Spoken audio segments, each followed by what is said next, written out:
इसी में विनियोग होगा, किसमें? धारण और पोषण के महत्व में। इसी धातु से धर्म शब्द निष्पन्न हुआ है। अब महत्व देखिए, महत्वशील और धारक होने से ये धर्म धर्म कहा जाता है। तो एक शब्द महत्व भी है, जैसे महत्व जो है ये भी महाधातु से बना है। तो यहाँ पर भी महत्व मतलब किसी का वैशिष्ट दर्शाना। महत्व शब्द महत्व ही क्यों है, तब महत्व क्यों नहीं है, महत्व क्यों नहीं है, ऐसा भी तो प्रश्न हो सकता है। तो ये प्रश्न का उत्तर धातु से दिया जाता है। धातु विज्ञान है हमारे में कि नाक को नाक ही क्यों कहा जाता है, पैर को पैर पाद क्यों कहा जाता है, हाथ को हस्त क्यों कहा जाता है, ये सब क्यों है ऐसा? तो इसके पीछे विज्ञान है। हाँ से ही क्यों है, उसके पीछे भी आप देखेंगे तो आपको पता चलेगा कि हाँ हस्त ही क्यों रखा गया नाम। क्योंकि ये जो इंद्रियां हैं, हाथ है, इसका भी अक्षर विज्ञान जब देखेंगे कि हाथ हाथ किस प्रकार का, ये जो अक्षर है किस प्रकार का अक्षर है, क्या ये अग्नि परक अक्षर है, क्या ये वायु परक अक्षर है, इस अक्षर विज्ञान। फिर हा जो है मतलब ये पूरा एक बहुत विस्तार, हम भी समर्थ नहीं है इस विज्ञान को बताने में। एक बार बहुत बताया था, परंतु बहुत ये लंबा विज्ञान है। ये जो है अक्षर विज्ञान बहुत ऊंचा है। तो जो है उन शब्दों का, फिर अक्षरों का उसी प्रकार से फिर प्रभाव पड़ता है। हा हा का उच्चारण होगा तो अलग प्रभाव पड़ेगा। मंत्रों में भी इन सब का उपयोग होता है। कोई रांग होता है बीच, कोई रिंग होता है, कोई क्लीम होता है। क्लीम क्यों है, ये जो का है वो का कुछ अर्थ समझना चाहिए। मतलब इतना हर व्यक्ति को नहीं जानना चाहिए, हम बता रहे हैं एक उदाहरण के लिए कि अर्थ। हमारा बताने का तात्पर्य ये है कि इसके पीछे भी एक विज्ञान है। ये ऐसा नहीं कि कोई भी शब्द ऐसे ही रख दिया, माने कोई भी नाम ऐसे ही रख दिया। एक सबके पीछे एक विज्ञान है।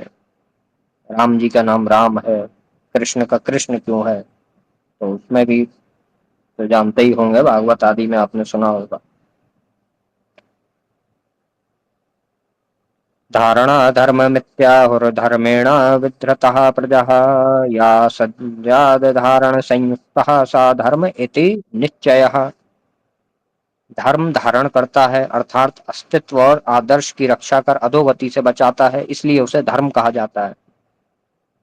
इसलिए भी धर्म कहते हैं। एक परिभाषा ये भी है कि धर्म धारण करता है अर्थात अस्तित्व और आदर्श की रक्षा कर अधोगति से बचाता है, इसलिए उसे धर्म कहा गया है। धर्म ने ही सारी प्रजा को धारण कर रखा है। अतः जिससे धारण और पोषण होता हो वही धर्म है, ऐसा सत्पुरुषों का निश्चय है।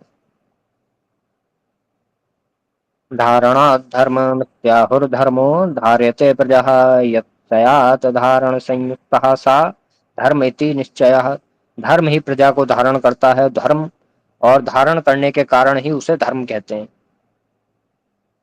तो दोनों ही बातें हैं, धर्म ही प्रजा को धारण करता है और धारण करता है इसलिए उसको धर्म कहते हैं।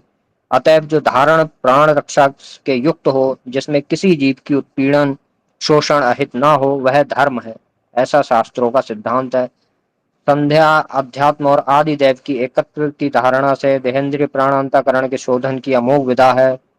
तर्पण पंचभूत सहित स्थावर जंगम प्राणियों के तर्पण तथा पोषण की अद्भुत विधा है। अभिप्राय यह है कि श्रुति स्मृति प्राणों सहित वेदादि सम्मत सदाचार तथा सत्व संशुद्धि ज्ञानयोग व्यवस्थिति और अभय पद की सिद्धि के विरुद्ध और अनुरूप ज्ञान इच्छा प्रयत्न का नाम धर्म है। वेदो अखिलो धर्म मूलम स्मृतिशीले च तद्विदाम आचारश्चैव साधुनात्मम तुष्टिरेव च।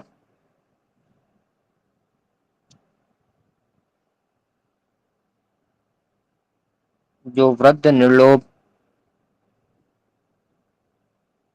आत्मज्ञानी निष्कपट अत्यंत विनम्र तथा मृदुल स्वभाव वाले होते हैं, उन्हें आचार्य कहा जाता है।